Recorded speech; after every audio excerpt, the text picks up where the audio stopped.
Welcome. You have found your way to drift through history, the quiet place where the past is not a lesson to study, but a long, slow river to float upon.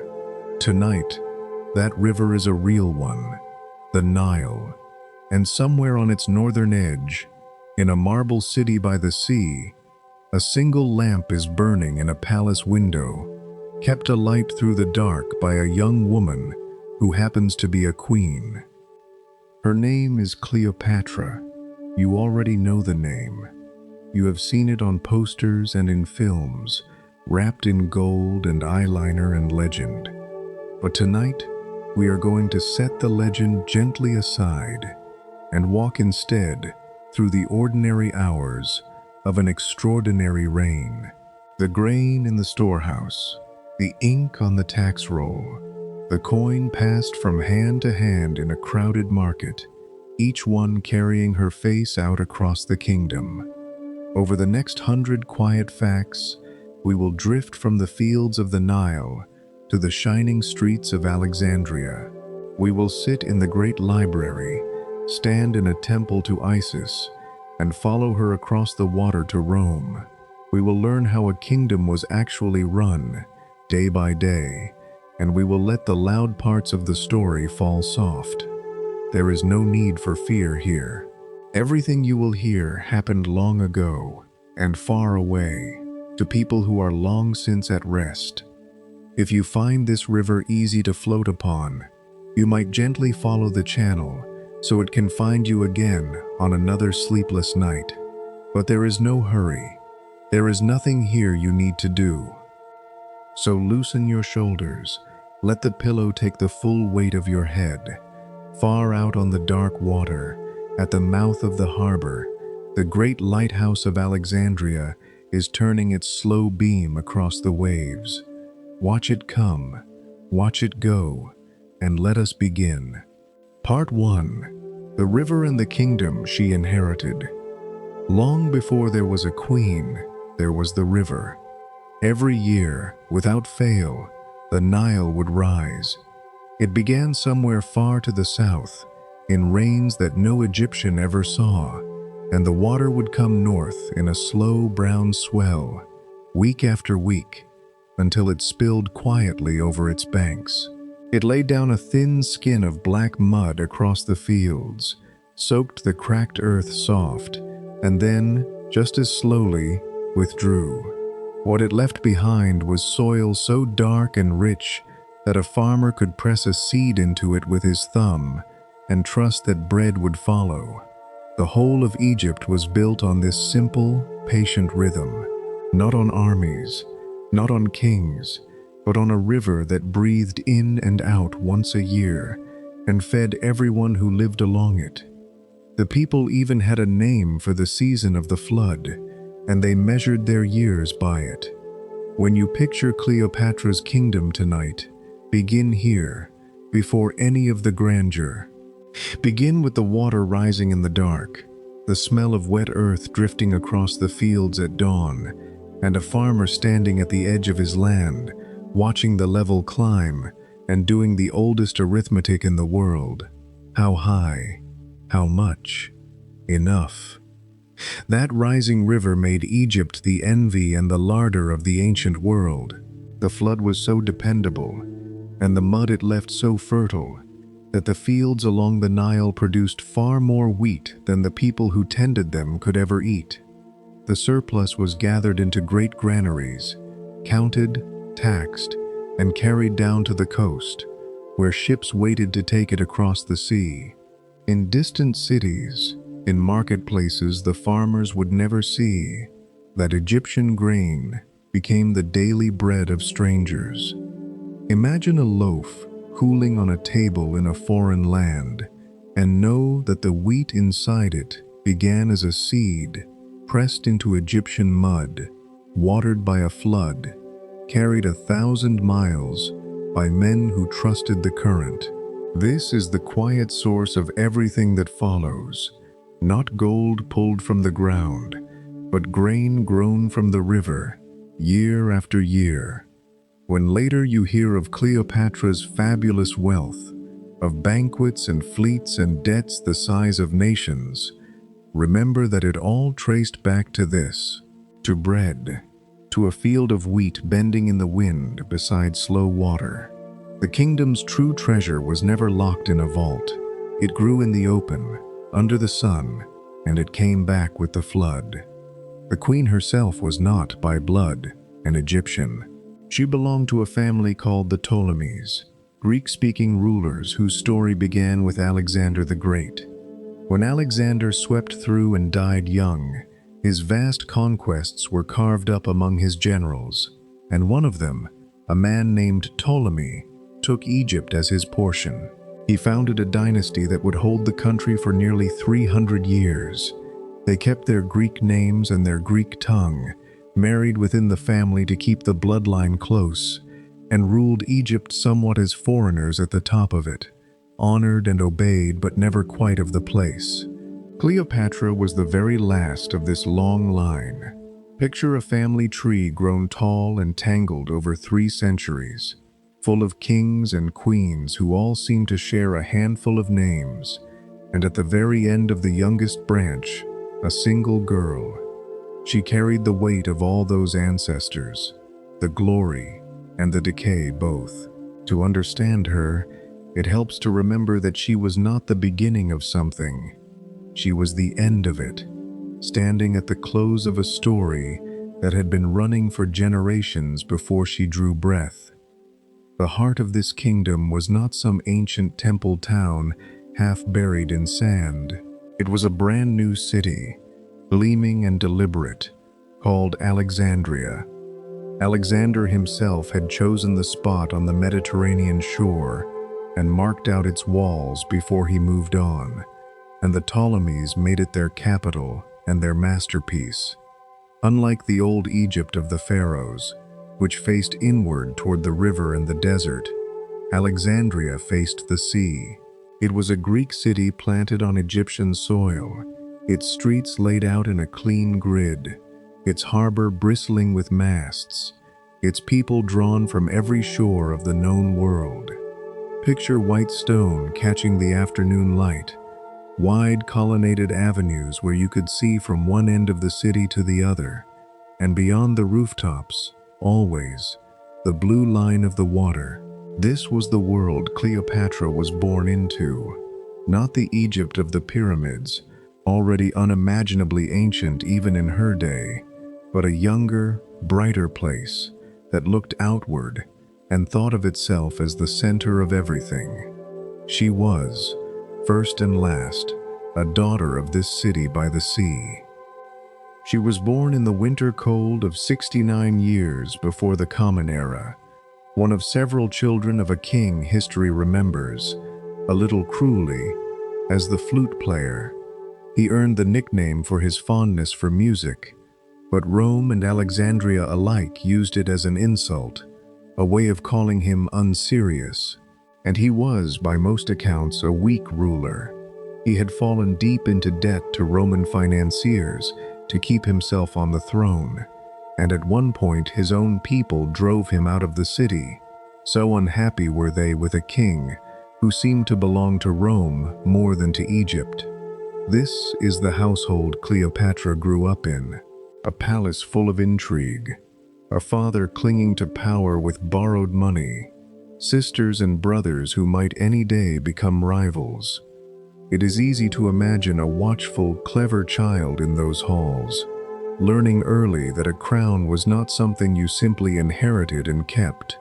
It was something you held on to, with both hands, against people who wanted it for themselves. Whatever she became, she learned it young, in a house where nothing was secure. Her father died when she was around 18 years old. By the terms of his will, she was to rule alongside her younger brother, Ptolemy XIII, a boy of only about 10. 2 children, half a lifetime apart, crowned together and expected to share the greatest throne in the Eastern world.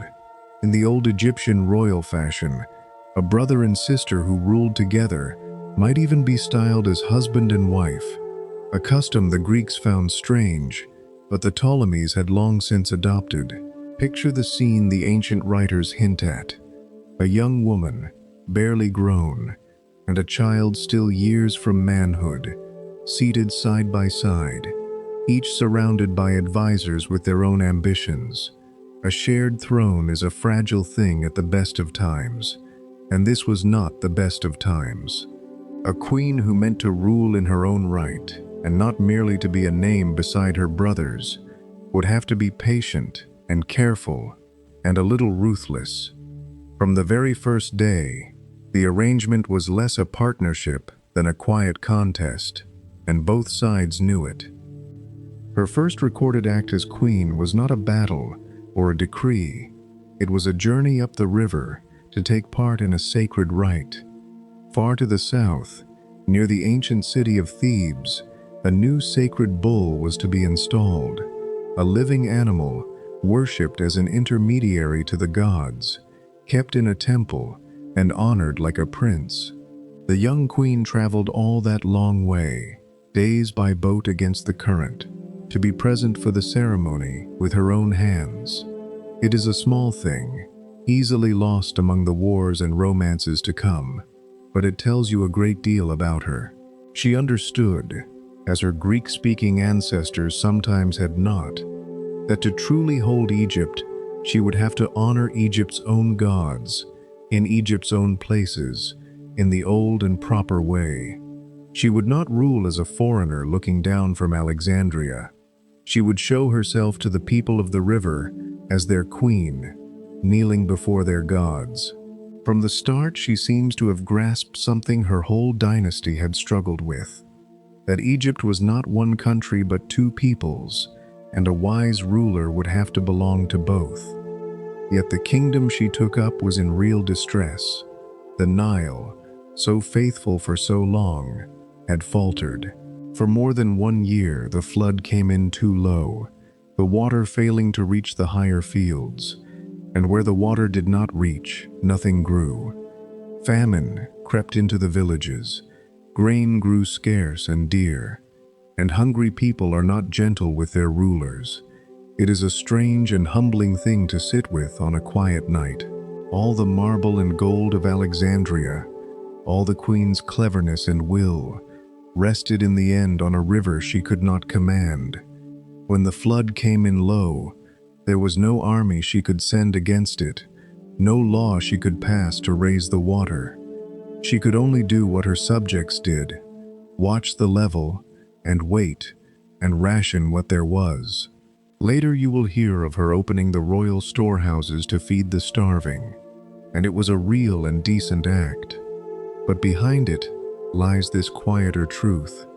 Even a queen worshipped as a goddess was, in the face of the river, as small and as patient as any farmer on its banks. There was trouble of a more human kind as well.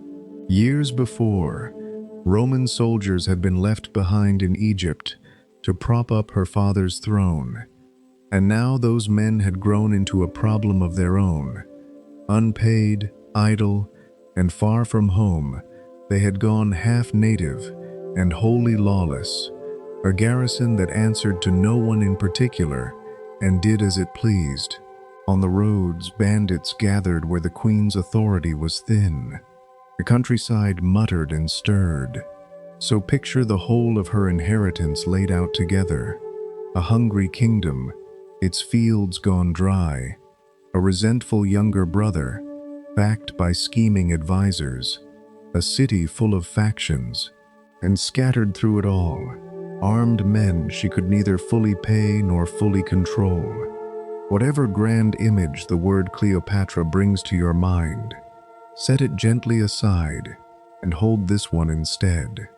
A young woman handed a great deal of trouble and very little time, taking the measure of it all and beginning, quietly, to plan. And behind every one of these troubles stood a single, lengthening shadow: Rome. Her father's debts to Roman lenders had passed to her like an unwanted heirloom, vast sums that Egypt could never easily repay. Rome was not yet Egypt's master, but it was Egypt's creditor, and a creditor with legions at its back. is a dangerous thing to owe. Every decision the young queen made would have to be weighed against that shadow across the sea. How much to pay, how much to resist, when to bow, and when to stand. This, then, is where her story truly opens. A lamp burning late in a palace window in Alexandria, kept alight through the dark by a queen doing sums she cannot make come right. A kingdom fed by a river she cannot command, and far out beyond the harbor, past the reach of the lighthouse beam, a rising power that already believes half of Egypt belongs to it. She has inherited all of it, the glory and the debt alike. Out on the dark water, the great beacon turns its slow light across the waves. Watch it come, and watch it go. And let us walk, next, into the shining city it was built to guard. Part 2. The Shining City by the Sea. To understand the Queen, you must first walk through her city. And the first thing you would ever have seen of Alexandria was its light. Rising from a low island at the mouth of the harbor, stood the Pharos, the great lighthouse, one of the 7 wonders of the ancient world. It climbed more than 100 meters into the sky, a tower of pale stone in 3 stacked tiers, square, then 8-sided, then round, crowned by a fire that burned through the night. Sailors far out at sea would catch that glimmer on the horizon and know that Egypt was near, that safe water and a great city lay ahead. No one today is entirely certain how the flame was tended or how its light was thrown so far, though polished bronze may have helped. Picture it as the ancient traveler did, a pillar of firelight standing on the black water, steady and patient, turning night after night for the better part of 2 centuries. It was the first thing that welcomed you home, and the last thing that watched you leave. Inland from that beacon stood a treasure of a very different kind, the Library of Alexandria, and beside it the museum, a word that meant a house of the muses, a place of learning. Here the Ptolemies had gathered scrolls from across the whole of the known world, perhaps hundreds of thousands of them, on papyrus rolled and shelved and catalogued. Scholars were invited to live there and study, free from taxes, fed and housed by the crown, so that the best minds of the age might do nothing but think. It was, in a sense, the first great university. Imagine the hush of it, rows upon rows of scrolls in the dim, the whisper of papyrus unrolling, a scholar bent close to the faint light of a lamp, copying a line of Homer that had traveled 1,000 miles to reach him. Cleopatra grew up with this at the heart of her city, and almost certainly studied there herself. Knowledge in Alexandria was not an ornament. It was part of the kingdom's power, gathered and guarded like grain. The library filled itself by a method that was equal parts brilliant and shameless. By royal order, every ship that put into the harbor of Alexandria had to surrender any books it carried to be copied. The originals, it is said, were often kept for the library, and the copies handed back to their owners. The kingdom collected knowledge the way it collected grain and taxes, methodically, and with the full weight of the state behind it. There is something almost tender in the greed of it, a city so hungry to know that it would search the hold of every passing vessel for words. Picture a merchant grumbling on the quay as a scribe carries off his scrolls, promising a copy in return, and know that in this small daily theft, the wisdom of the world was being funneled into one place. This was the intellectual engine of Cleopatra's Alexandria, city that measured its wealth not only in wheat and gold, but in ideas caught, copied, and kept. The harbor itself was the city's beating heart. 2 great basins, sheltered by the lighthouse island and a long causeway, where ships from every corner of the sea crowded together. Grain fleets bound for distant cities, traders bringing wine and timber and fine glass, and spices carried overland from far to the east.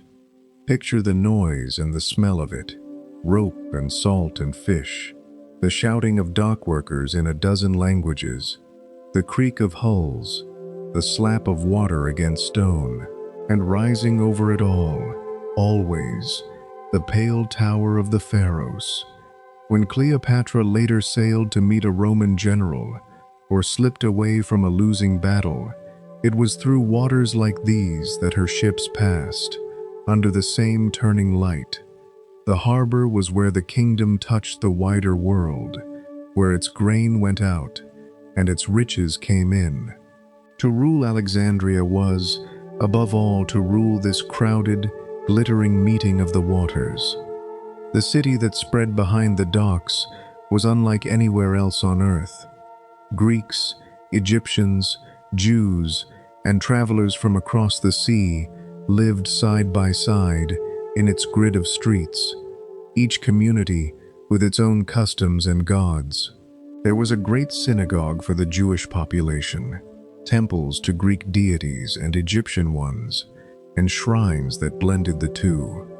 The very language of the street would have shifted as you walked, from Greek to Egyptian and back. It was, for its time, a staggeringly cosmopolitan place, and not always a peaceful one. Different peoples pressed together do not always press together gently, but on an ordinary day, it simply hummed. Picture a market where a Greek scholar, an Egyptian priest, and a merchant from the far coast might all haggle over the same basket of figs. This was the human texture of Cleopatra's world. Not a single people, but many, layered into one restless, brilliant city. And a queen who wished to rule them all would have to speak, somehow, to every one of them. Most of the people in that city, of course, were not scholars or priests, but ordinary working folk, and their lives turned on small, familiar things. Bread and beer were the daily foundation, as they had been in Egypt for thousands of years. The Egyptians brewed a thick, nourishing beer from barley that was as much food as drink, and baked flat, dense loaves that a family could live on. Under the Greeks, wine and olive oil arrived too, poured for the settlers and the soldiers who preferred them. Imagine a simple evening meal in a modest Alexandrian home. A loaf, a cup of beer, perhaps some onions or lentils or a little fish from the harbor. This was the real substance of most lives, then as now. Not banquets and pearls, but the quiet comfort of enough to eat at the end of a working day. When you picture the queen's subjects, picture them here, around a plain table in the lamplight, and know that their contentment or their hunger was, in the end, the true measure of her reign. Writing itself was one of the city's quiet industries, and it grew, remarkably, along the banks of the river. The papyrus plant flourished in the marshes of the Nile Delta, tall reeds with a triangular stalk, and from that stalk the Egyptians made the finest writing material of the ancient world. The pith was cut into thin strips, laid crosswise, pressed, and dried into smooth, pale sheets that could be joined into long rolls.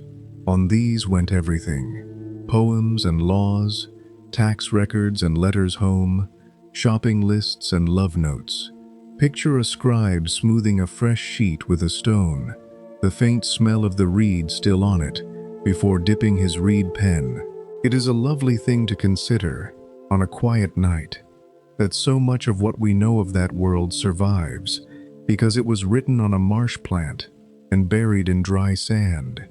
The kingdom ran on papyrus as surely as it ran on grain, and both of them, in the end, grew from the river. Beyond the harbor and the market lay the royal quarter, and this was Cleopatra's own world, a district of palaces, gardens, and temples set along the water's edge, where the rulers lived apart in walled luxury. There were even small royal islands within the harbor itself, with private harbors of their own, where a queen might have a residence looking out across the sheltered water. Later divers would find much of this quarter drowned beneath the sea, its columns and statues resting on the harbor floor. But in her day it stood in the sun. Picture cool colonnades, shaded gardens heavy with the scent of flowers, the sound of fountains, and always, past the garden wall, the bright expanse of the harbor with its ships. It is easy to imagine the young queen walking these paths in the early morning, before the heat, thinking through the day's troubles while the city woke beyond her walls. This was the still center of her turning kingdom, the quiet place from which everything was governed. And yet even the palaces were not entirely safe from the earth beneath them, for Alexandria stood on shifting, uncertain ground. Over the centuries, the coastline here has slowly sunk, racked now and then by earthquakes and by great waves that rolled in from the sea. In one later disaster, long after Cleopatra's time, the water is said to have drawn back from the harbor, stranding fish on the wet sand, before rushing in again to drown the shore. It is why so much of the ancient city now lies underwater. But we are getting ahead of the story. In her day, the danger was mostly unseen, a slow settling no one alive would notice. Still, there is something fitting in it. The most brilliant city of its age, built on ground that would one day quietly slip beneath the waves, taking its palaces and its queen's own footsteps with it. For now, though, it stands, whole and shining and loud with life. So this was Alexandria as Cleopatra knew it, a tower of fire on the water, a library gathering the mind of the world, a harbor crowded with sails, a market loud with many tongues, a palace quarter cool with gardens by the sea. Hold the whole of it in your mind for a moment, warm in the afternoon light, before we turn to the young woman at its heart. Out beyond the breakwater, as the evening comes on, the great lighthouse kindles its flame once more and begins to turn its slow beam across the darkening water. Watch it come, watch it go, and let us look, next, at the girl who was raised in this city to be a queen. Part 3. A girl who learned everything. Of all the things that set Cleopatra apart, the first was her mind. She was, by every account, extraordinarily well educated, raised in the greatest center of learning in the world, and given the run of it. As a girl, she would have studied the things a Greek education prized: the poetry of Homer, the tragedies and comedies of the great playwrights, the histories of those who came before. But she went further, into arithmetic and geometry, astronomy and medicine. Picture a serious child bent over a scroll by lamplight, working through a problem, a tutor at her shoulder. This was not decoration for a future ornamental queen. It was the training of a mind meant to rule. When she later negotiated with the most powerful men in the world, she did it as someone who had read widely, reasoned carefully, and could hold her own in any conversation. Her famous charm was real, but beneath it lay something harder and rarer: a first-rate education, taken seriously, in an age when few women received one at all. Her most celebrated gift was for languages, and here she truly stood alone in her family. The ancient writers claim she could speak many tongues, and that she rarely needed an interpreter. Greek was her mother language, the language of her dynasty, but she is also said to have commanded the speech of the Egyptians, the Ethiopians, the Hebrews or Arabs, the Syrians, and peoples further east still, along with Latin, the tongue of Rome. Whether the full list is exact hardly matters. The point is that she was a gifted linguist in a way that astonished even her enemies. Imagine a single woman receiving envoys from a dozen nations and answering each in his own words. Watching his surprise, it was more than a party trick. It was diplomacy itself. To speak a man's language is to reach him directly, without a stranger standing between you. And Cleopatra reached across the whole Eastern world in this way, one tongue at a time. Most striking of all, she was the only ruler of her entire 300-year dynasty known to have learned the Egyptian language. For 3 centuries, the Ptolemies had governed Egypt while refusing to speak its native tongue, ruling through Greek and treating the language of their own subjects as beneath them. Cleopatra broke with that. She learned the speech of the people along the river, the words of the farmers and priests and boatmen who made up the great mass of her kingdom. Consider what that meant to them. For the first time in living memory, the ruler in far Alexandria could understand a petition in their own words, could speak to their gods in their own language. It is easy to imagine an old Egyptian priest who had never expected such a thing, hearing the queen address him in his mother tongue and hardly believing his ears. In that one choice, she showed more political wisdom than her ancestors had managed in generations. She would not merely rule Egypt. She would at last belong to it. We can still, in a way, look upon her face, though not in the manner you might expect. The truest likenesses we have of Cleopatra are not the grand faces of film, but the small, worn portraits stamped on her coins. She was the only Ptolemaic queen to mint coins in her own name, bearing her own image, and the artists who cut those dies would have known what she looked like. What they show is not a soft-eyed beauty, but a woman of strong, distinctive features. A prominent nose, a firm chin, large eyes, a face full of character rather than delicacy. Picture such a coin, passed from hand to hand, in a busy market, thin and small, the queen's sharp profile pressed into the metal, traveling the length of the kingdom in 1,000 purses. Through these little discs, more than through any statue, we meet the real woman, not a painted mask, but a face someone actually saw and carved and sent out across Egypt to say plainly, "This is your queen." That famous beauty, in truth, may owe more to her enemies than to her mirror. One ancient writer, no friend of hers, admitted that her beauty in itself was not the kind to stop a man in his tracks. What captivated people, he said, was something else entirely. Her presence, the charm of her conversation, the warmth and quickness she brought into a room, a certain magnetism that no coin could capture. And yet the same Roman writers who wished to destroy her reputation never quite dared to call her plain. Even as they cursed her as a foreign temptress, they kept circling back to her allure. There is a quiet lesson in this. On a still night, the legend of the dazzling seductress was built partly by men who feared her, to explain away how a woman had held such power over them. The real Cleopatra was something more interesting than beautiful.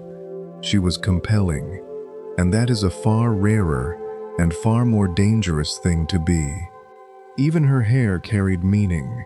On her coins and busts, she often wears what scholars call the melon hairstyle, the hair drawn back from the face in soft rounded sections, like the ribs of a melon, and gathered into a bun at the nape of the neck. Around her brow sits the royal diadem, a simple band of cloth that Alexander the Great himself had worn, and which had come to mean kingship across the Greek world. It was a style her illustrious ancestors had worn before her, queens whose names rang through the dynasty. By wearing it, Cleopatra was quietly saying something, that she stood in a long line of powerful royal women, that she belonged among them. Picture her sitting still, while a servant divides and coils her hair with practiced hands, arranging her, quite deliberately, into a queen. Even the shape of her hair was a claim to authority, a small daily ritual of power performed before she ever stepped into the light. It is worth pausing, too, over a mistake that history made in her name. For centuries, a famous manual of cosmetics and remedies, full of recipes for the hair and skin, was attributed to Cleopatra the Queen, as though she had written it herself between affairs of state. Modern scholars now believe the true author was a later Greek medical writer who happened to share the name, or who perhaps borrowed it on purpose, knowing the glamour it carried. So the queen did not, after all, write a beauty book. But notice what the confusion reveals. Her name had become so bound up with allure and secret arts that people simply assumed such a work must be hers. It is easy to imagine a later writer signing that magical name to lend her recipes weight. Even the errors around Cleopatra tell us how the world saw her, as a woman whose very name promised knowledge, beauty, and a whisper of enchantment. Behind all of this, though, was a person, and she has largely vanished. We have almost nothing of Cleopatra's inner life. No diary, no letters in her own hand, save the barest official traces. No confidant's honest memoir. Everything we know was written by others, mostly by Romans, mostly after her death, and mostly by men who had reasons to shade the truth. So the woman herself remains, in a strange way, just out of reach. We can see her coins, read her enemies, trace her decisions, but we cannot hear her think. There is a particular melancholy in this, on a quiet night. One of the most famous people who ever lived, and her actual voice is silence. It should make us gentle with her story. Much of what we picture is guesswork and legend, and the real Cleopatra sits behind it all, watchful and unknowable, keeping her own counsel across 2,000 years. What we can say is that she was, above all, a survivor in a family that devoured its own. The Ptolemies were a dynasty steeped in rivalry. Brothers murdered brothers, sisters plotted against sisters, and a royal sibling was as likely to be a deadly enemy as an ally. Cleopatra had brothers she was meant to share the throne with, and a sister who wanted it for herself. To live at all, let alone to rule, she had to be sharper and more careful than any of them. It is a hard thing to sit with, that she was raised in a house where family and threat could mean the same thing. But it explains much about the woman she became. Watchful, patient, willing to do difficult things. She had learned, in the cruelest school there is, that survival was never guaranteed and always had to be won. So here is the young queen more fully now, fluent in the tongues of a dozen nations, learned in poetry and geometry alike, the first of her line to speak to Egypt in Egypt's own words, a face of character stamped on the coins that carried her name to every corner of the kingdom. Not a painted beauty, but something rarer, a presence that men could not forget. And beneath it all, a survivor's wariness, earned young. She was ready, more than ready, for the world about to come knocking. Far out on the water, night has fallen, and the great lighthouse turns its slow flame across the dark. Watch it come, watch it go, and let us see, next, how such a queen actually held a kingdom together, day by ordinary day. Part 4. Our queen kept a kingdom running. Strip away the romance, and Cleopatra was, first and last, an administrator, and a formidable one. She was the sole lawgiver of her kingdom, the final word on matters great and small, and she took the work seriously. We have evidence of her attending directly to the business of government, granting exemptions, settling disputes, keeping her hand on the machinery of the state. There survives a document dealing with a tax exemption on which, it is thought, the queen herself wrote a single Greek word in her own hand, one word meaning, roughly, "Make it so." Picture that, a whole apparatus of scribes and officials, and at the very top, a queen leaning over a page to write one decisive word. This is the Cleopatra the legends forget, not reclining on a barge, but bent over paperwork late into the night, running one of the wealthiest kingdoms in the world with her own careful attention. The lamp in the palace window was often the lamp of a monarch, simply, patiently, at work. Her most urgent early task was the one the river had forced upon her: famine. With the Nile flood failing and grain scarce, she did what a wise ruler must.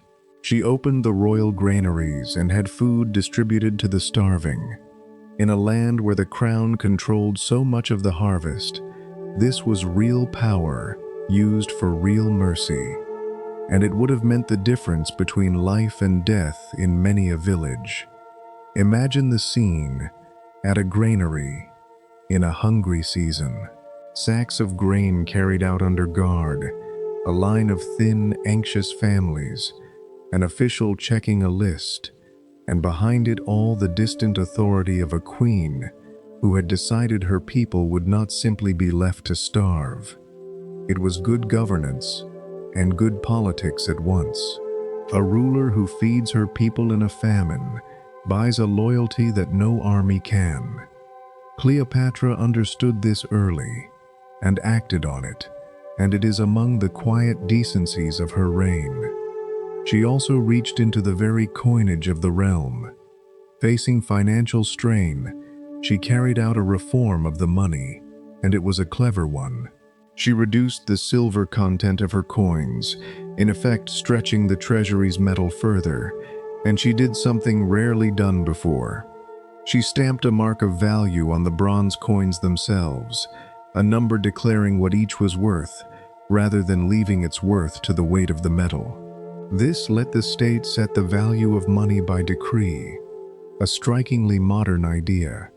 Picture a small bronze coin with a Greek letter pressed into it, that letter announcing its price. Through such coins, the queen's economic will traveled into every marketplace. It is a subtle thing, money, but whoever controls it controls a great deal, and Cleopatra bent it to the needs of her kingdom with a sure hand. Even here, in the dry business of currency, we see a ruler thinking hard about how to keep a strained treasury standing. Beneath the queen lay a vast and ancient machine of paperwork, and it is one of the wonders of her kingdom. Egypt was governed through an immense bureaucracy of scribes and officials, and it wrote everything down. Harvests were measured field by field, taxes recorded name by name, the level of the Nile flood noted each year so the coming crop could be judged. Summaries flowed from village to district to the capital, so that in Alexandria, the government could know, in remarkable detail, the state of the whole land. Thanks to papyrus rolls dug from the dry sand, we can still read some of these records today. Picture a village scribe at his low table, listing every farmer's plot and payment, sending his tidy summary upriver toward the queen. It is easy to imagine how such a system could feel to the people caught in it, watched, counted, taxed. But it was also what made a kingdom of that size possible at all. Cleopatra sat at the top of the most thoroughly documented state of the ancient world.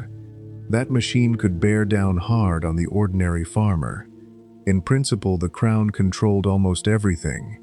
It set prices, held monopolies on goods like oil, fixed the rates for exchanging foreign money, and even, in law, forbade peasant farmers from leaving their villages during the crucial seasons of planting and harvest, so the work would not go undone. In theory, it was a command economy of astonishing reach. In practice, much of it was more ideal than reality.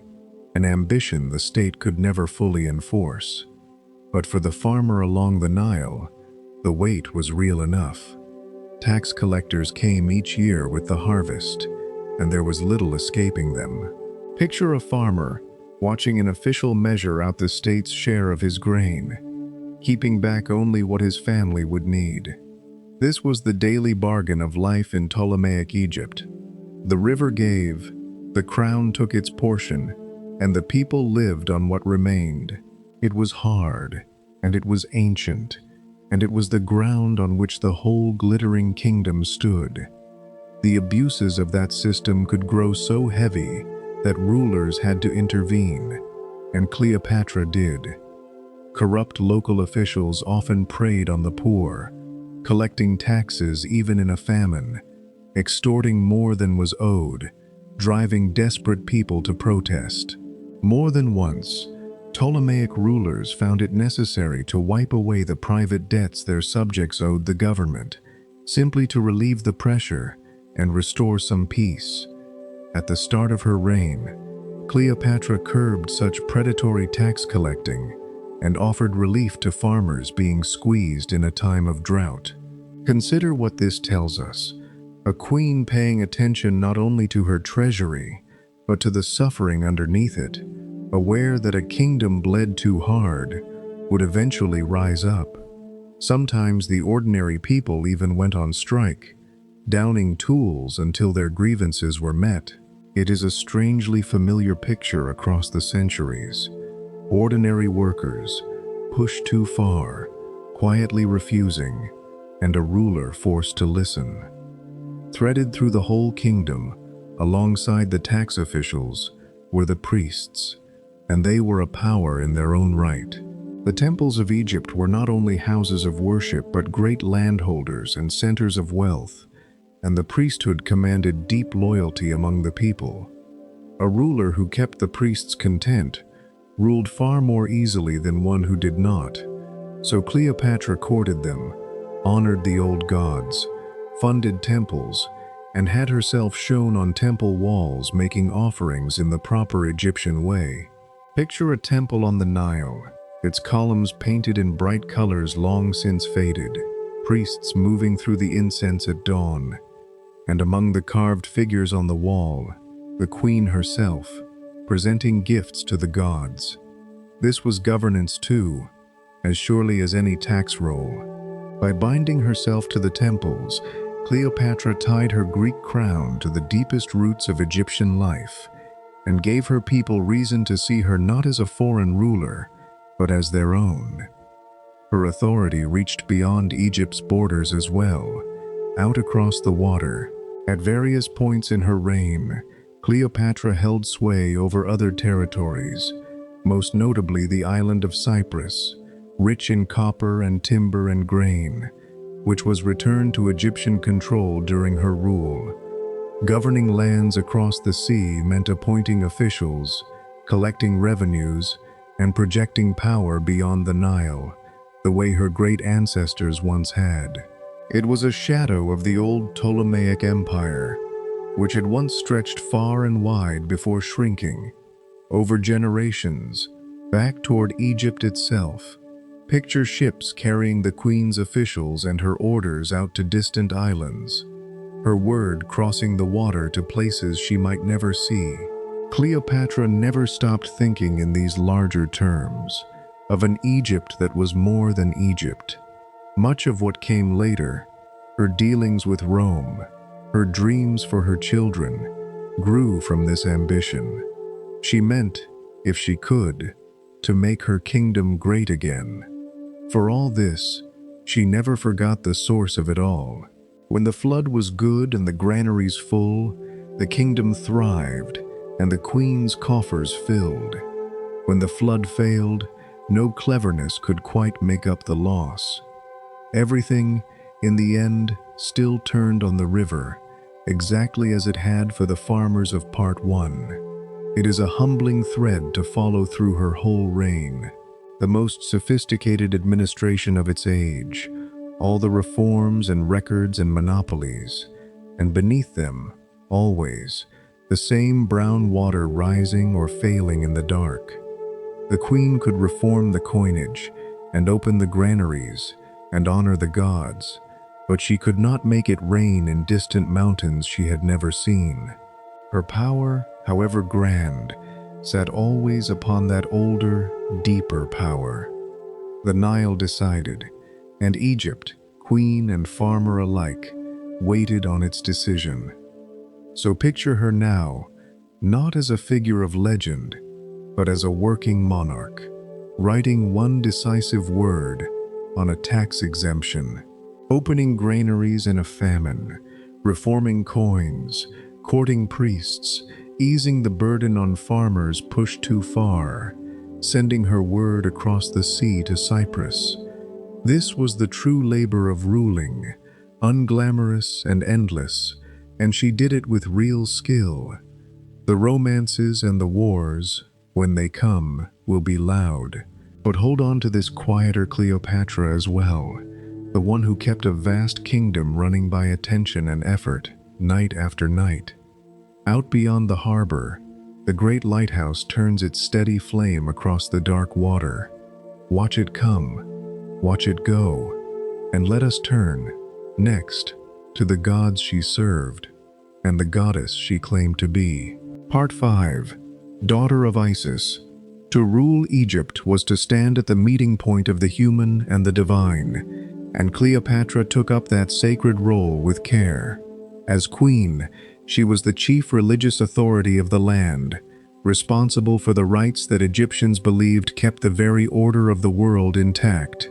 It was thought that if the proper ceremonies were neglected, chaos might creep in, the balance of things come undone. So the queen's religious duties were not a pleasant sideline. They were, in the eyes of her people, essential to the survival of everything. Picture her performing an ancient rite, veiled in the smoke of incense, the weight of thousands of years of tradition resting on her shoulders. She was not merely a politician who happened to attend temples. She was, in the old Egyptian understanding, a pillar holding up the sky. Whatever she privately believed, she carried that role in public with full seriousness, because her people needed her to. The god she bound herself to above all was Isis, and the choice was a powerful one. Isis was among the most beloved deities in all of Egypt, the great mother goddess, the devoted wife who gathered up her murdered husband, and the loving mother who raised her son. She stood for protection, healing, magic, and above all, faithful love, and her worship reached far beyond Egypt's borders. Cleopatra took the title of the new Isis, presenting herself as the goddess made flesh, walking among her people. Imagine the effect of that on a devout Egyptian, not a distant foreign ruler, but the living presence of their most cherished goddess, seated on the throne. It was a stroke of religious and political genius at once. By becoming Isis, Cleopatra wrapped herself in one of the deepest loves in Egyptian life, and made loyalty to her queen feel like devotion to a goddess. We saw at the very start of her reign how she honored the sacred bull, and this was part of a wider devotion to Egypt's living cults. In the old religion, certain animals were held sacred as earthly channels for the gods. A particular bull kept in a temple, cared for like royalty, mourned and buried with great ceremony when it died, and replaced with elaborate rites.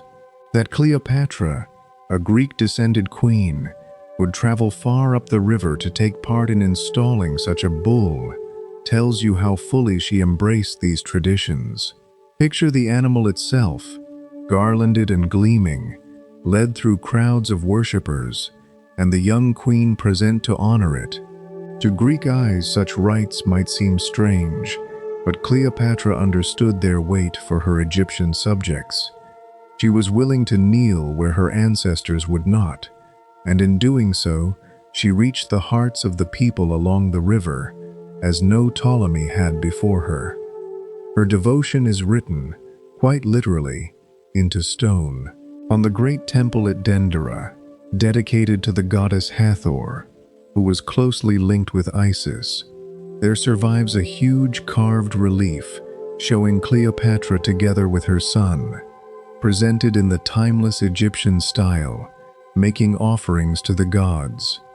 It is one of the few images of her created during her own lifetime, on Egyptian soil, in the Egyptian manner. There she stands, not as the Romans would later caricature her, but as an Egyptian queen among Egyptian gods, exactly as she wished her people to see her. Picture that wall as it was, the figures freshly carved and brightly painted. The queen shone eternal and serene. Temples were built to outlast their builders, and in this Cleopatra succeeded. Long after her death, long after her city sank and her legend twisted, her image still stands on that temple wall, quietly offering to the gods, just as she meant it to. For decades, this side of her, the queen as living goddess, was known mostly from such carvings and from the words of ancient writers. But the sea has begun to give up harder proof.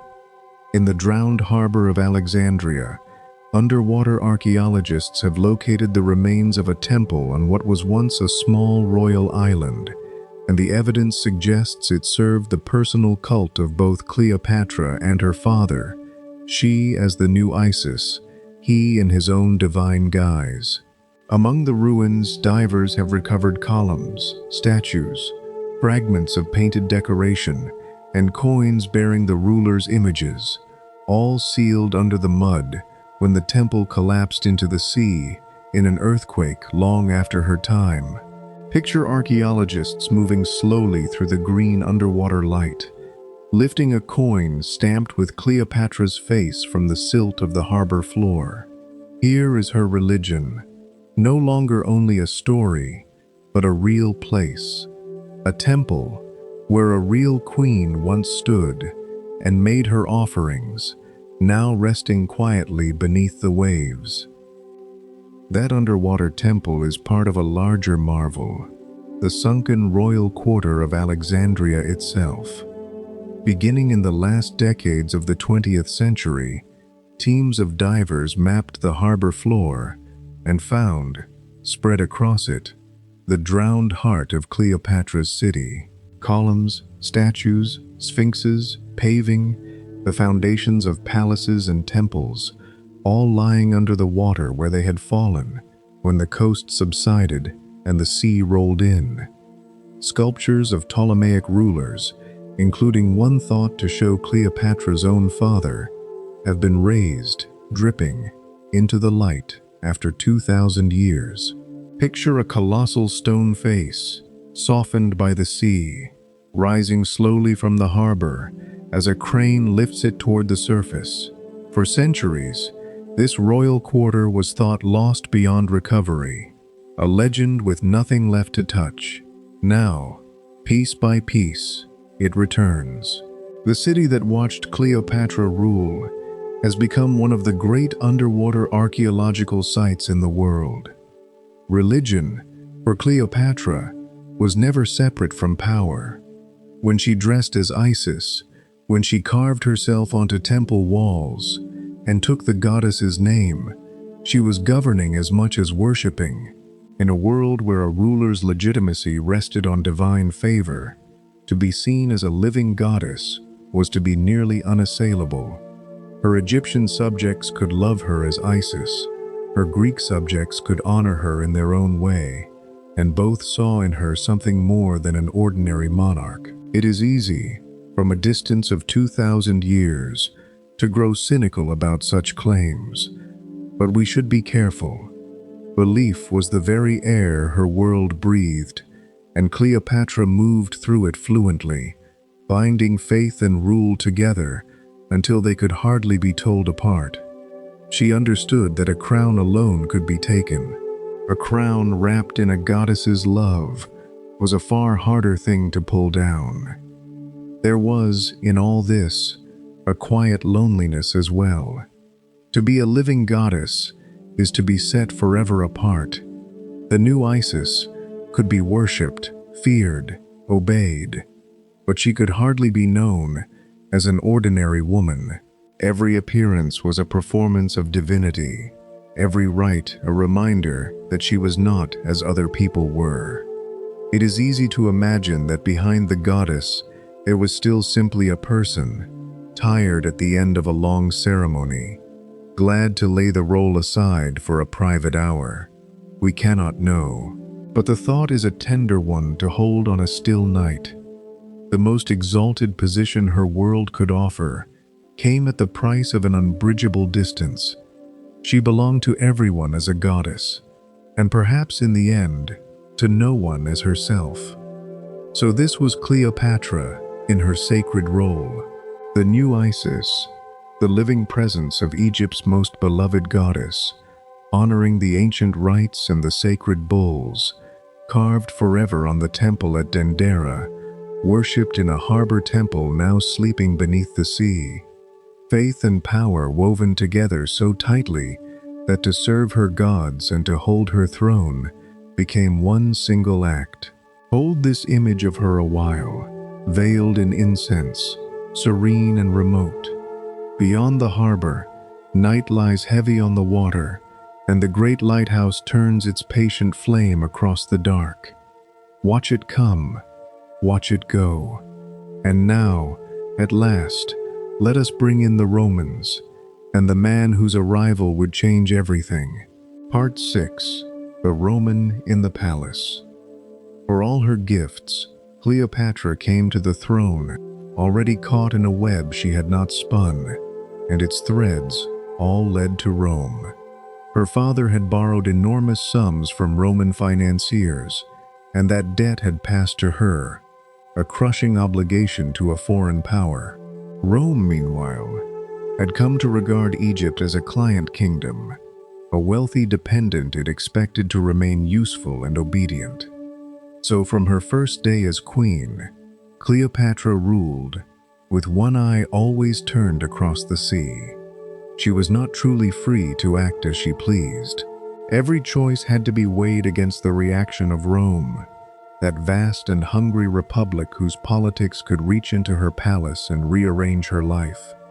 Picture her going over the accounts, the sheer size of the debt written plainly before her, and understanding that her kingdom's independence hung by a thread. This was the trap she was born into. However bold she became, she was never dealing from strength alone. Rome was always in the room. Before she could face Rome, though, she nearly lost everything to her own brother. The uneasy joint rule with young Ptolemy XIII had curdled into open civil war. His advisors, powerful men who ruled in the boy's name, turned against Cleopatra and drove her from Alexandria. For a time, she was a queen without a throne, forced to flee and raise an army of her own, gathering mercenaries beyond Egypt's borders to fight her way back. Imagine the fall of it. From the palace by the sea to a camp in a foreign land, plotting her return with hired soldiers, everything she had been raised to hold suddenly torn away. Many in her place would have vanished into exile and history, but Cleopatra did not accept the loss. She meant to take her kingdom back, and she was gathering the means to do it. Even cast out and hunted, she was still, in her own mind and bearing, the queen. Into this Egyptian civil war sailed the most powerful man in the world. Julius Caesar arrived in Alexandria in pursuit of a defeated rival, and found himself in the middle of the quarrel between Cleopatra and her brother. Both sides wanted his backing, for Caesar had the weight of Rome behind him and the authority to settle their dispute. Here was Cleopatra's danger and her opportunity in a single man. Reach him, win him, and she might regain everything. Fail, and her brother's faction would surely see her destroyed. Picture Caesar installed in the royal palace, weighing the claims of the two young rulers, and a queen in exile realizing that her whole future now depended on getting to this one Roman before her enemies could. It is easy to imagine the calculation racing behind her eyes. This was the pivot of her life, and she seems to have known it. Everything turned on reaching Caesar. The way she reached him became one of the most famous stories ever told. Unable to pass her brother's guards openly, Cleopatra had herself smuggled into the palace, the tale goes, wrapped inside a rolled-up carpet or a sack of bedding, carried in on the shoulder of a trusted servant, and unrolled before the astonished Roman. Whether it happened exactly so, we cannot be sure, but the daring of it rings true to everything else we know of her. Picture Caesar's face as the bundle is set down and opened, and out steps not a gift of cloth but the Queen of Egypt herself, composed and smiling. In that single audacious act, she seized the initiative. She did not wait to be summoned or judged. She arrived, on her own terms, impossible to ignore. Caesar, by every account, was captivated at once, as much by her nerve and wit as by anything else. The gamble had worked. She had put herself, quite literally, at the center of the room. With Caesar's power behind her, the civil war turned. Fighting broke out in Alexandria. Roman reinforcements arrived, and her brother's cause collapsed. Ptolemy XIII fled, and is said to have drowned in the Nile, weighed down, so the story goes, by his own golden armor as he tried to escape. The river that fed the kingdom took the boy king who had tried to destroy his sister. There is a dark symmetry in it, on a quiet night. So much of this story runs through that water. The grain, the wealth, the queen's whole world, and now her rival's death. With her brother gone, Cleopatra was restored, secure at last upon the throne she had nearly lost. She had wagered everything on reaching one Roman, and won her kingdom back. But she had won it by binding her fate to Rome more tightly than ever, and that knot would never again be loosed. Out of her time with Caesar came a son. Cleopatra bore a boy she named after his father, and the people of Egypt called him Caesarion, Little Caesar. Whether Caesar publicly claimed the child is a matter the ancient writers argued over, but Cleopatra never doubted it, and she built much of her later hope upon him. Here was something more than an alliance, a child who joined the blood of Egypt's queen to that of Rome's greatest man, a living bridge between two worlds. Picture her holding the infant, already seeing in him a future she meant to secure, a boy who might one day unite the power of the Nile and the power of Rome in a single person. That dream would drive many of her choices to come. Caesarion was her heir, her link to Caesar, and, she surely hoped, her kingdom's shield against being swallowed whole. In him she placed the deepest of her ambitions. She even carried her cause into the heart of Rome itself. Cleopatra traveled to the city and stayed, remarkably, in a villa belonging to Caesar, holding a kind of court there as a visiting queen. It caused a scandal. Proud Roman aristocrats bristled at the sight of a foreign monarch, lodged so grandly, with the great Caesar's favor plain for all to see. One famous Roman thinker who met her there found her arrogant, and the whispering was constant. Picture the offense of it to Roman eyes, an Eastern queen and her retinue installed across the river, a golden statue of her, even placed in a temple, mingling her image with a Roman goddess. Cleopatra was playing a bold and risky game, pressing her son's claims, cementing her ties to Caesar at the very center of Roman power. She was not a passive client waiting for orders. She had come to Rome to shape her fate, and she was making enemies as surely as she was making her case. While she was near Rome, a small piece of Egypt quietly reshaped the calendar of the Western world. Caesar undertook a great reform of the Roman calendar, which had drifted badly out of step with the seasons. and he based the new system on the Egyptian solar year, with its steady 365 days and an added day every fourth year. A learned astronomer connected with Alexandria is remembered as one of the experts who advised him, though the details are debated. It is easy to imagine the wisdom of the library flowing outward in this way. Egyptian knowledge of the heavens reordering time itself for Rome, and, through Rome, for much of the world to come. There is a quiet wonder in it. Long after Cleopatra and Caesar were dust, the shape of the year would still carry a faint imprint of Egypt's ancient reckoning of the sun. Even in something as invisible as the calendar, her city left its mark. Then, in an instant, the ground shifted beneath her. Caesar was murdered in Rome, struck down by men who feared he had grown too powerful. Cleopatra's great protector, the man on whom she had built her son's future and her kingdom's safety, was suddenly gone. She gathered herself and returned to Egypt, and her surviving brother, with whom she had nominally shared the throne, soon died as well, leaving her to rule with her infant son at her side. Picture her sailing home across that same dark water, everything she had so carefully arranged, now thrown into doubt, forced to begin again in a world without Caesar. She had climbed so far by binding herself to one great Roman, and now he was dead, and Rome itself was tearing into civil war. Beyond the harbor, the great lighthouse still turned its flame across the night, faithful as ever. Watch it come, watch it go. And into the storm that followed would sail another Roman, and with him the golden years and the beginning of the end. Part 7. Two gods on golden thrones. With Caesar dead, Rome fell to fighting over his legacy, and Cleopatra had to choose her side with great care. Two factions tore at each other, the men who had killed Caesar and the men who meant to avenge him, and each courted Egypt's wealth.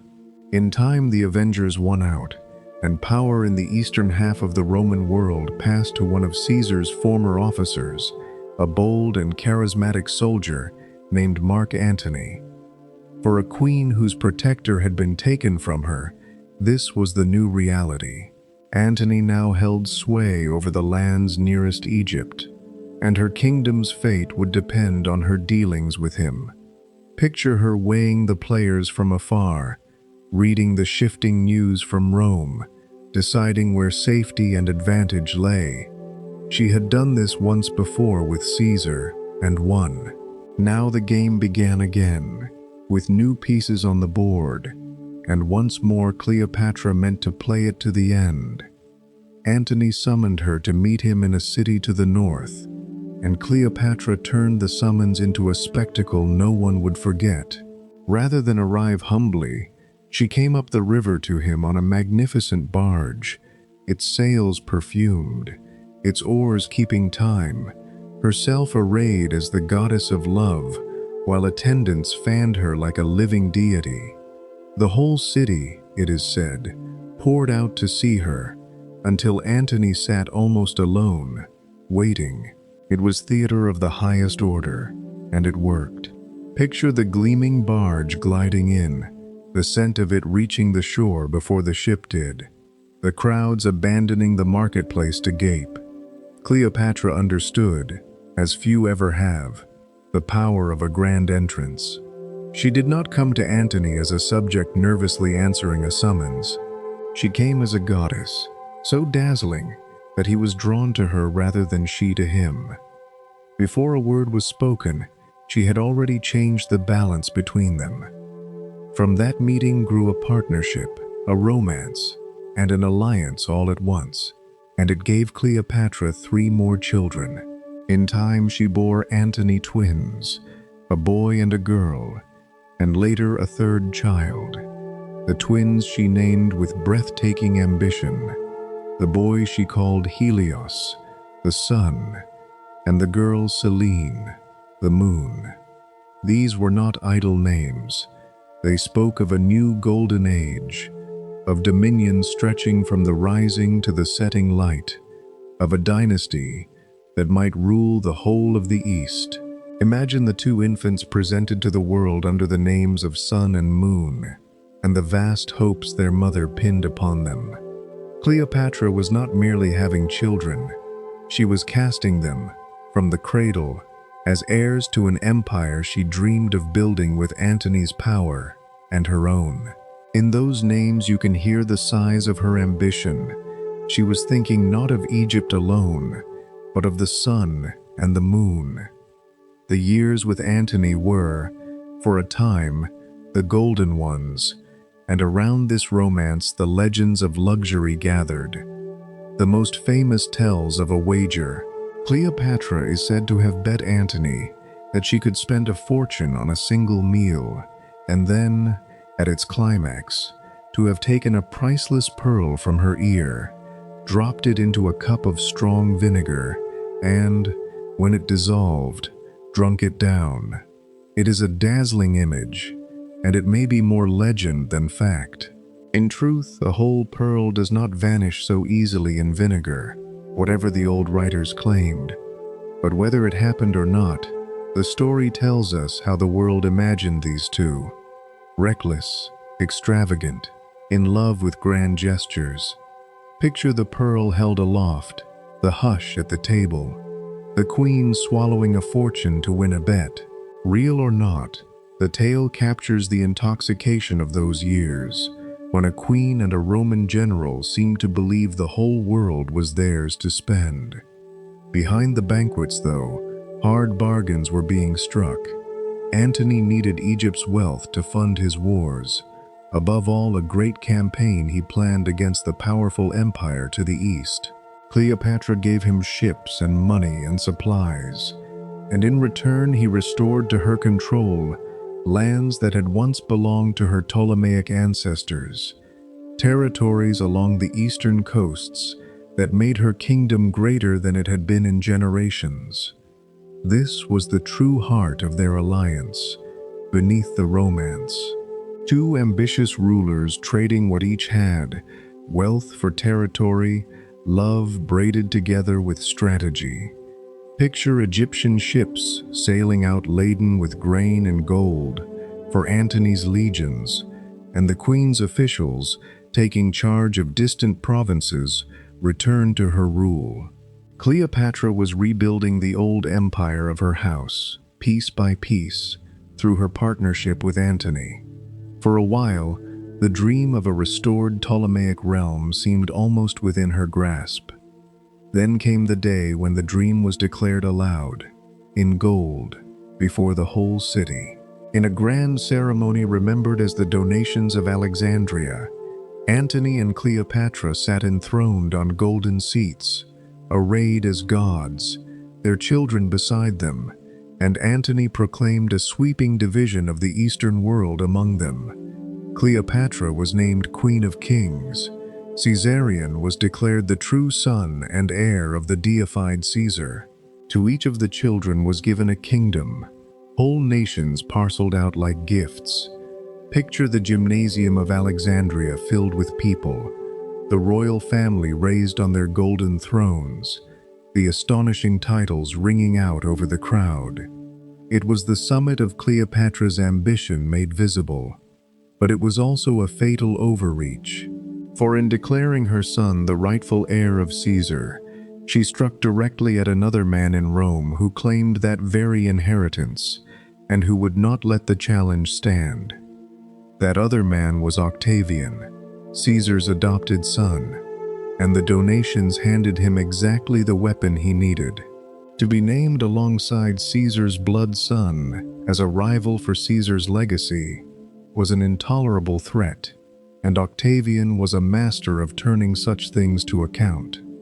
He launched a campaign of propaganda against Antony and Cleopatra, painting the queen as a scheming foreign temptress who had bewitched a noble Roman and meant to make herself mistress of Rome itself. Much of the ugly legend of Cleopatra, the seductress who ruined good men, was forged here in Octavian's War of Words. Picture the whispers spreading through Rome, the queen recast as a monster of the East, and understand that this image was manufactured, deliberately, by a rival who wanted her destroyed. It is a sobering thing to sit with. So much of how the world would remember her was invented by the man who most needed her to be hated. The propaganda was doing its work long before any fleet set sail. Octavian went further and reached for something no one should have touched. Antony's will, it was said, lay sealed in the safekeeping of Rome's sacred priestesses, and Octavian seized it in violation of every custom and read out its contents to inflame the city. Whether he told the truth or twisted it, the effect was devastating. He proclaimed that Antony had given himself wholly to Cleopatra, that he wished to be buried beside her in Egypt rather than in Rome, that he meant to raise Alexandria above the eternal city itself. To Roman ears, it sounded like betrayal of the deepest kind, their great general lost to a foreign queen. Picture the scene: the stolen will unrolled before the Senate, the outrage rising. With this, the ground was fully prepared. Rome would not go to war against Antony, a beloved Roman. It would go to war against Cleopatra, the foreign enemy. The trap Octavian had built was nearly closed. And so war was declared, but declared with great cunning, against the queen alone. By naming Cleopatra as the enemy rather than Antony, Octavian turned what was truly a Roman civil war into something that looked like a noble struggle against a foreign threat. Antony was cast merely as her bewitched instrument. It was a brilliant and cruel stroke, and it left the lovers with little choice but to stand and fight together. Picture the two of them in Alexandria, receiving the news, understanding at last that all the golden years, the children named for sun and moon, the thrones and the donations, had led to this. The dream of a restored empire had provoked the one power that could crush it. The barge, the banquets, the goddess and the general, all of it now narrowed toward a single reckoning at sea. Beyond the harbor, the great lighthouse turned its flame across the night, as it always had. Watch it come, watch it go, and out on the water, the fleets were gathering. Part 8. When the wind turned. As war came on, Cleopatra did something Roman men found intolerable. She insisted on being there. She would not stay safely in Egypt while others decided her fate, but joined Antony's camp in person, contributing a large part of the fleet and a great share of the funds, and taking part in the councils of war. Antony's Roman officers were appalled, some urging that she be sent home, unwilling to fight under the eye of a foreign queen. But Cleopatra understood that her kingdom's survival was at stake, and she did not mean to entrust it to anyone else. Picture her among the hardened Roman commanders, unwelcome and unmoved, holding her ground in a war council. It was in its way entirely characteristic. From the carpet unrolled before Caesar to the barge that dazzled Antony, she had always insisted on being present, on acting rather than waiting. Now, with everything in the balance, she would not stand aside. She would face the storm herself. The great reckoning came at sea, off a promontory called Actium, on the western coast of Greece. There the fleets of Antony and Cleopatra met the fleet of Octavian, commanded by his brilliant admiral. It was one of the decisive battles of the ancient world, and it did not go as the lovers hoped. Their ships were large and powerful, but undermanned and hemmed in, while Octavian's fleet was fully professional and well handled. As the battle turned against them, the day slipped away. Picture the crowded water, the great ships struggling, the smoke and the shouting, and the slow, sickening realization that the fight was being lost. So much had led to this single morning on the sea: the debt, the Romans, The golden thrones, the propaganda, all of it narrowing to a clash of ships in a Greek gulf. And there, on the water, the tide of Cleopatra's whole life began, at last, to turn against her. At the crisis of the battle, Cleopatra did something that has been argued over ever since. Her squadron, held in reserve at the rear, raised sail and broke away, slipping through the fighting and out to open sea, making for home. Antony, seeing her go, abandoned his own fleet and followed. To their enemies this looked like cowardice, a queen fleeing, and a general deserting his men for love. But it may have been something colder and more deliberate.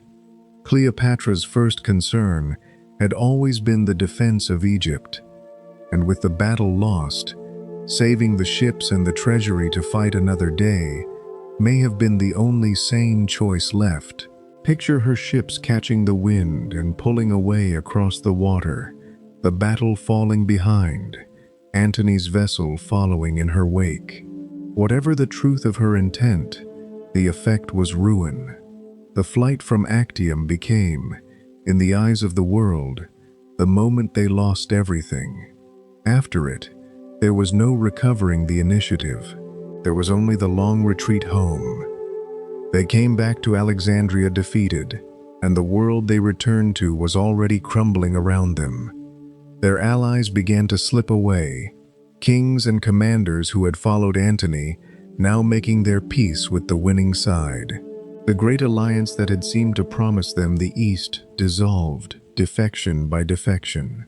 Picture the two of them back in the palace by the sea, watching the reports come in, each one another friend, gone over to Octavian. There is a terrible loneliness in a falling cause. The barge and the banquets and the golden thrones must have felt very far away now, as the circle of the loyal grew smaller by the day.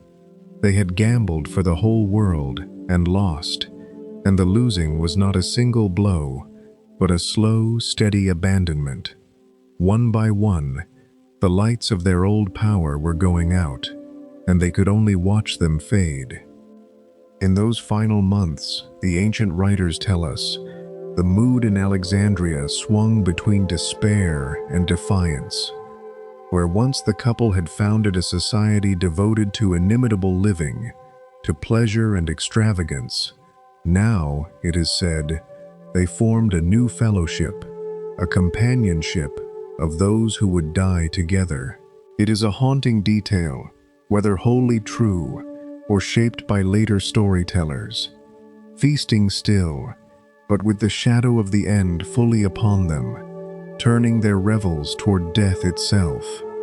Picture a banquet in those last days, the wine still poured, the lamps still lit, but a heaviness beneath the laughter, everyone at the table knowing what was coming. There is a strange dignity in it, facing the inevitable not with collapse, but with a kind of dark grace. Cleopatra was preparing herself, in her own way, for what she now surely knew must come. The queen who had always chosen her own course did not intend to stop now. Cleopatra also began, quietly, to prepare for the very end. She had a mausoleum built, a strong two-story tomb on the palace grounds, and into it she gathered her greatest treasures, gold and silver, pearls and precious things. It was at once a place to be buried and a final bargaining chip, for she surely knew that Octavian would want that treasure intact and might spare much to keep her from destroying it. Picture the tomb rising on the palace grounds, the queen's wealth carried inside, a fortress against the coming ruin. There is something chillingly composed about it. Even now, cornered and defeated, she was thinking, planning, arranging her pieces on the board. She would not simply be overtaken by events. If the end was coming, she meant to meet it on terms as close to her own as she could still command. The mausoleum was her last move in a lifetime of careful moves. Meanwhile, she is said to have cast about for any way out at all, however desperate. One account holds that she considered dragging her ships across the desert to another sea, to escape by an entirely different route, or that she thought of fleeing far away to begin again in some distant land, perhaps sending her son ahead to safety. Whether these schemes were real or the invention of later writers, they speak to a mind still turning, still refusing to accept that all roads were closed. Picture the queen studying maps of escape, weighing impossible plans in the small hours, unwilling to surrender while any thread of hope remained. It is easy to imagine the restless energy of it, the same drive that had carried her past every earlier danger, now beating against a wall it could not pass. She was not a woman who gave up easily, but this time, at last, the world was closing in faster than she could think her way out of it. And still Octavian came on. His forces crossed into Egypt and marched toward Alexandria, and the last defenses melted before them. The Egyptian fleet, the final hope, went over to the enemy without a fight. There was nothing left to hold him back. Picture the city in those last hours, the enemy at the gates, the queen shut within her palace and her tomb, the great adventure of her reign narrowing to its final point. All of it, the river and the granaries and the goddess and the golden thrones, had come down to this: a city about to fall, and a queen who had run out of moves. Beyond the harbor, indifferent to it all, the great lighthouse still kindled its flame and turned its beam across the water, as it had through every night of her life. Watch it come, watch it go, and into the last day of her reign, we must now, gently, follow her. Part 9. The Last Door in Alexandria. The end, when it came first for Antony. With Octavian's army in the city and all hope gone, a false report reached him that Cleopatra was already dead. Undone by grief, believing he had lost her, Antony turned his own sword upon himself. But the report was untrue, and word came that she yet lived, withdrawn into her tomb. The dying man was carried to her, and there, the ancient writers tell us, he was lifted up to a high window of the mausoleum, which Cleopatra dared not open, and drawn inside to die in her arms. Picture that last painful meeting, the wounded general raised on ropes to the window of the tomb, the queen and her women straining to pull him in. It is a scene Shakespeare would one day make immortal, and even stripped of its poetry, it is unbearably sad. Two people who had reached for the whole world, meeting at the very last in a treasure tomb, one of them already dying, the other with only days to live. With Antony gone, Cleopatra faced Octavian himself, and here we catch one of the rare moments when her own words seem to survive. Taken alive, she met the conqueror, and it is recorded that she told him plainly she would not be led in his triumph, would not be paraded through Rome as a trophy of his victory. It is one of the few times we may be hearing something close to her actual voice across the centuries, and it is pure defiance. She had seen what Rome did with captured royalty, dragged in chains through jeering crowds, and she would not suffer it. Picture her standing before the man who had destroyed her, stripped of her kingdom, her lover dead, and still refusing him the one thing he most wanted. In that refusal is the whole of her. Defeated in everything, she would not be defeated in this. Her final battle was for the manner of her own ending, and she meant to win it. The manner of her death has become the most famous part of her story, and also the least certain. The legend, the one everyone knows, holds that she died by the bite of an asp, a venomous serpent said to have been smuggled to her, hidden in a basket of figs. She pressed it to her skin, the tale goes, and its poison carried her gently out of the world, and her two faithful serving women died beside her. It is a haunting, poetic image, and it is worth speaking softly here, for this is a story of a death, though a chosen and long ago one. Picture the quiet room in the tomb, the basket of figs, the queen composed upon her couch, her women near her. This is how art and memory have painted her final hour for 2,000 years. But the truth, as so often with Cleopatra, is almost certainly more tangled than the legend, and worth looking at with clear and gentle eyes. For the serpent, in fact, is doubtful, and the earliest and best-informed sources knew it. The account closest to the events, drawn from the queen's own physician, makes no mention of any snake at all. The writers who came after treated the asp as merely one version among several, and often the less likely one. There are good reasons for their doubt. The Egyptian cobra is a very large creature, hard to smuggle, and harder still to make strike on command, and its bite is neither swift nor certain, unlikely to kill 3 grown women quietly and quickly. Cleopatra, who is said to have studied poisons closely, would have known all this. It is far more probable, the earliest sources suggest, that she died by a poison she took herself, perhaps a swift drug or a toxic ointment introduced through a small wound with a hollow implement. Picture the queen, expert and deliberate to the last, choosing a sure and painless means rather than trusting her life's final act to a reluctant snake.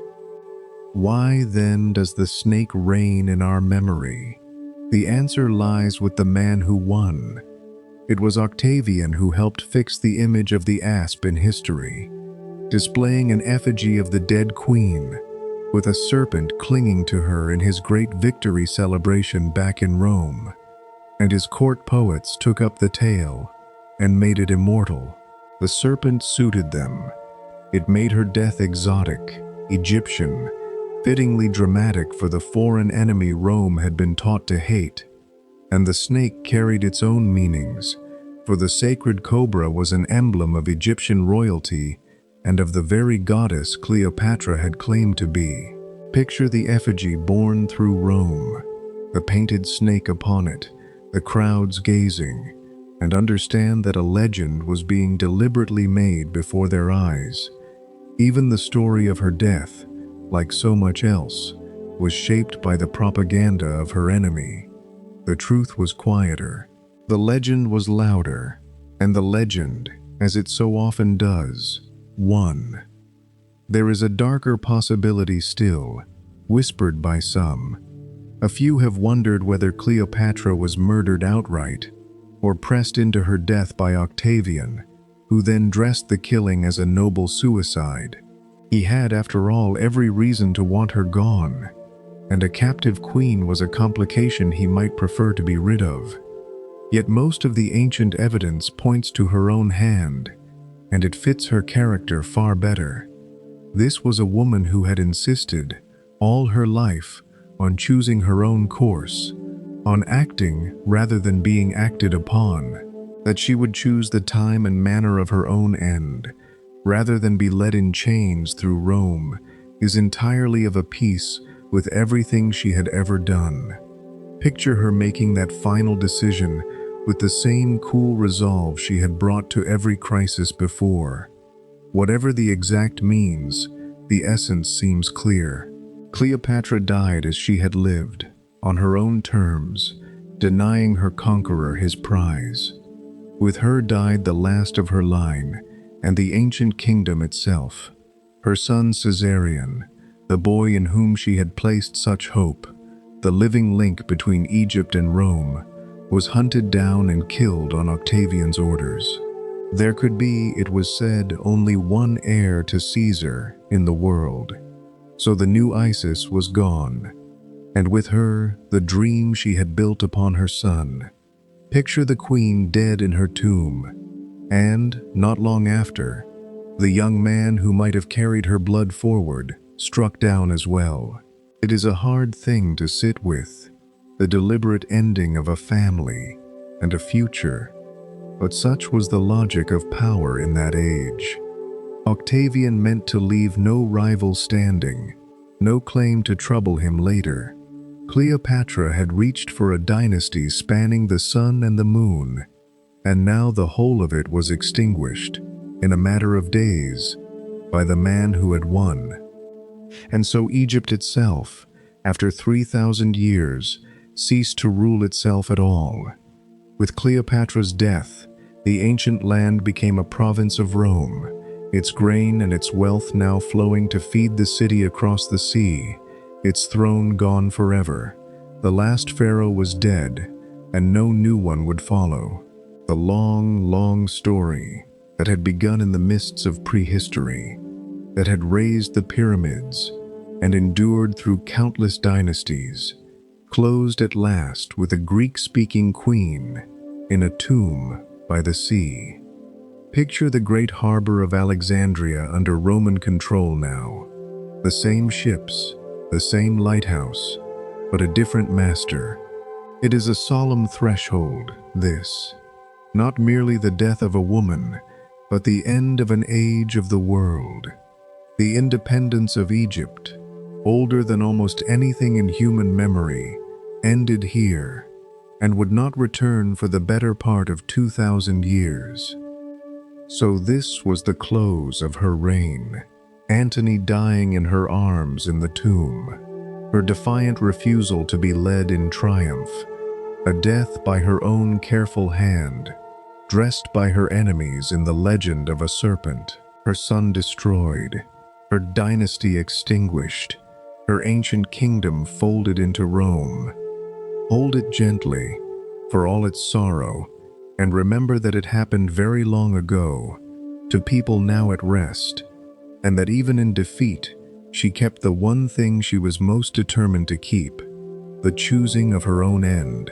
Beyond the harbor, on that last night and every night after, the great lighthouse still kindled its flame and turned its patient beam across the dark water, as though nothing at all had changed.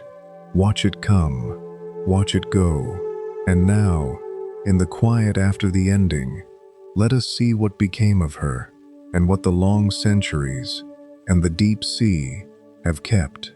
Part 10. What the sea kept. In the centuries after her death, Cleopatra did not fade.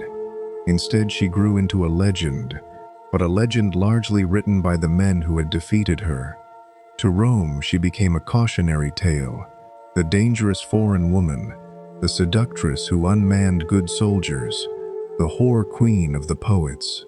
This image, forged in Octavian's propaganda, hardened into the Cleopatra of Western memory, passed down through poems and plays, and in our own age, through films.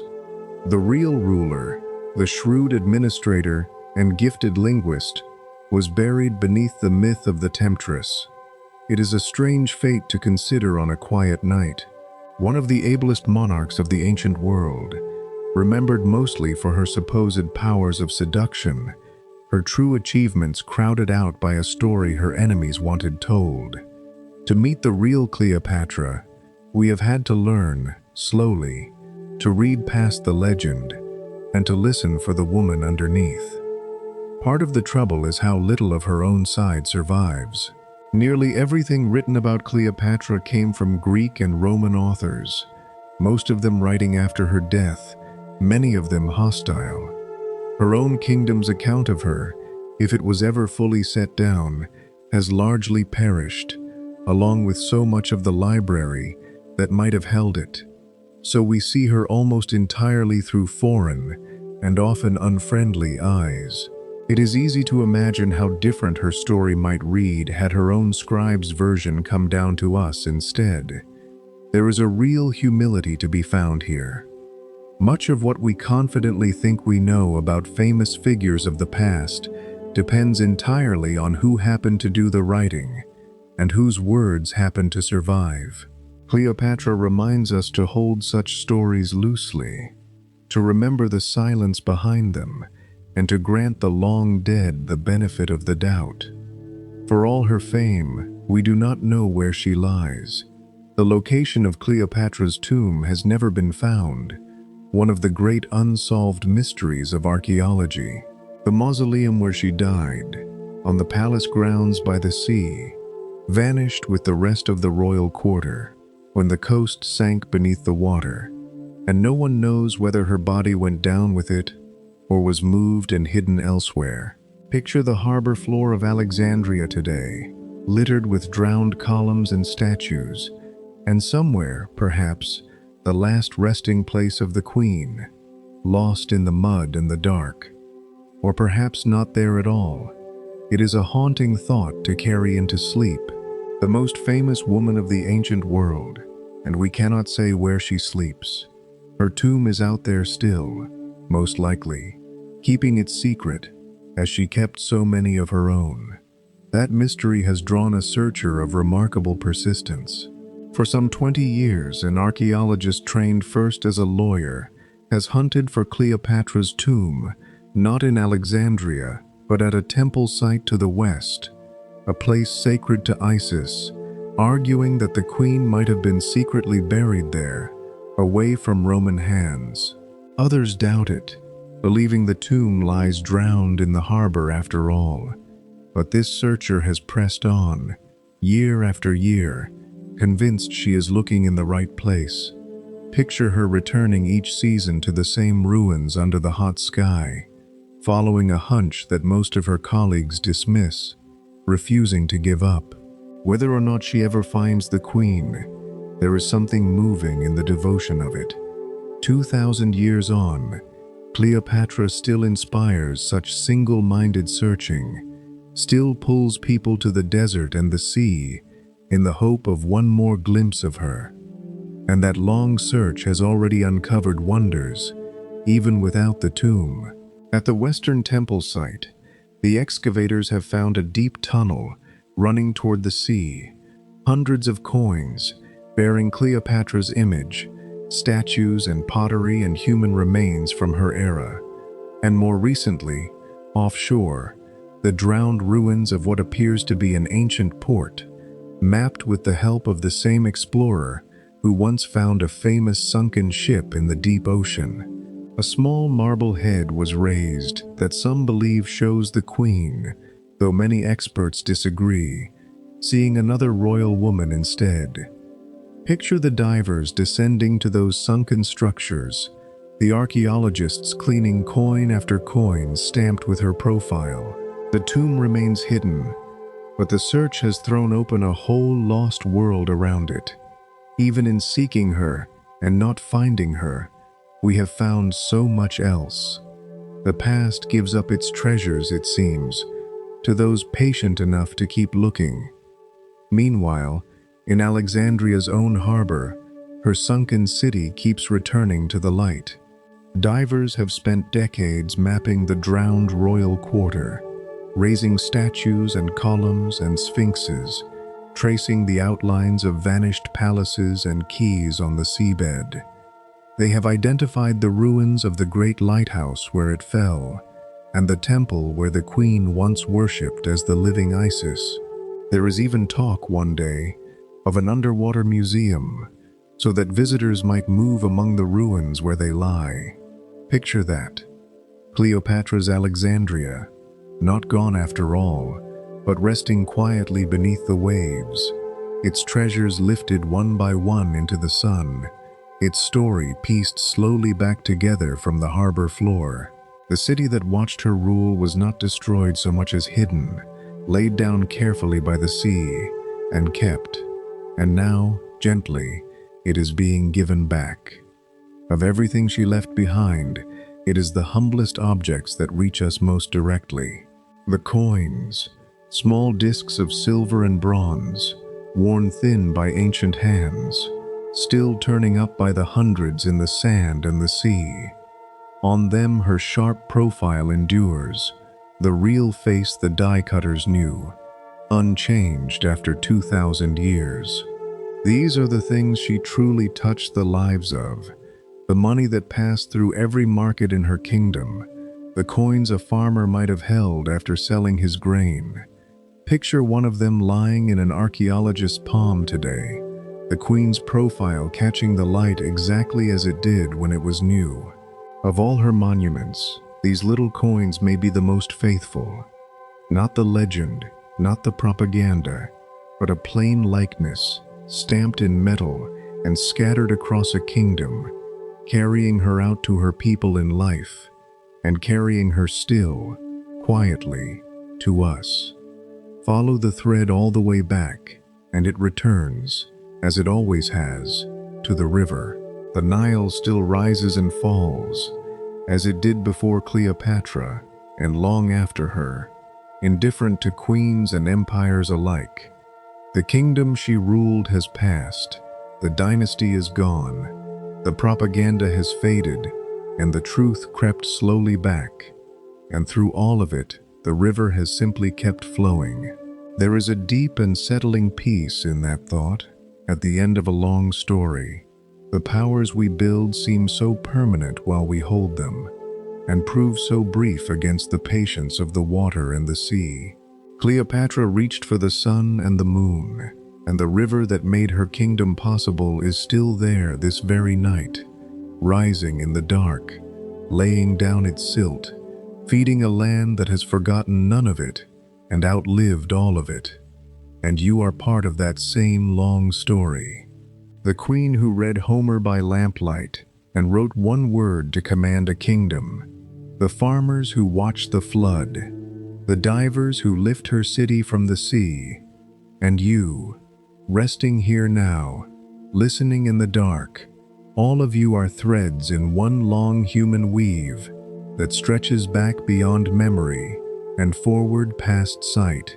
Cleopatra was a person much like you, who lived and worried and hoped and slept, and whose one small life became, in time, a legend, and then, slowly, a truth again. Take that quiet company with you into sleep.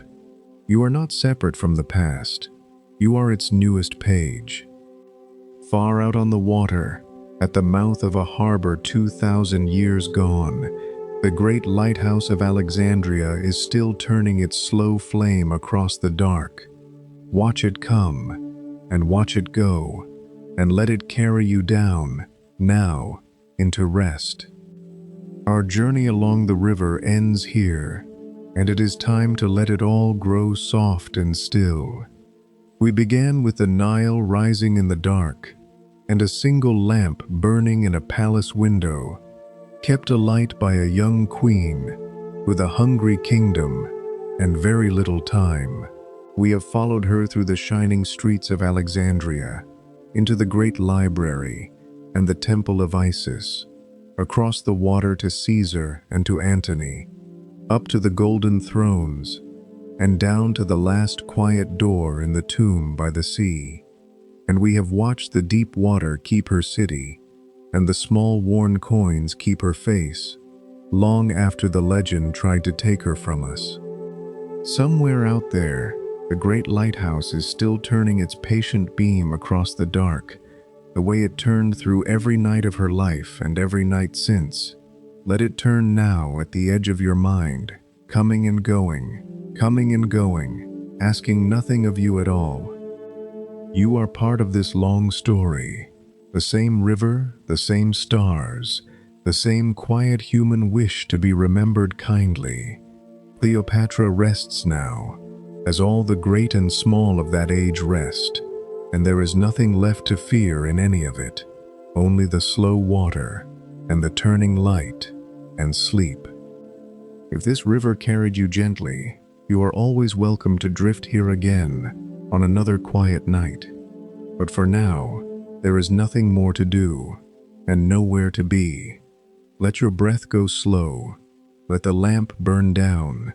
Let the light turn out across the dark water, and follow it, at last, all the way down into rest. Sleep well,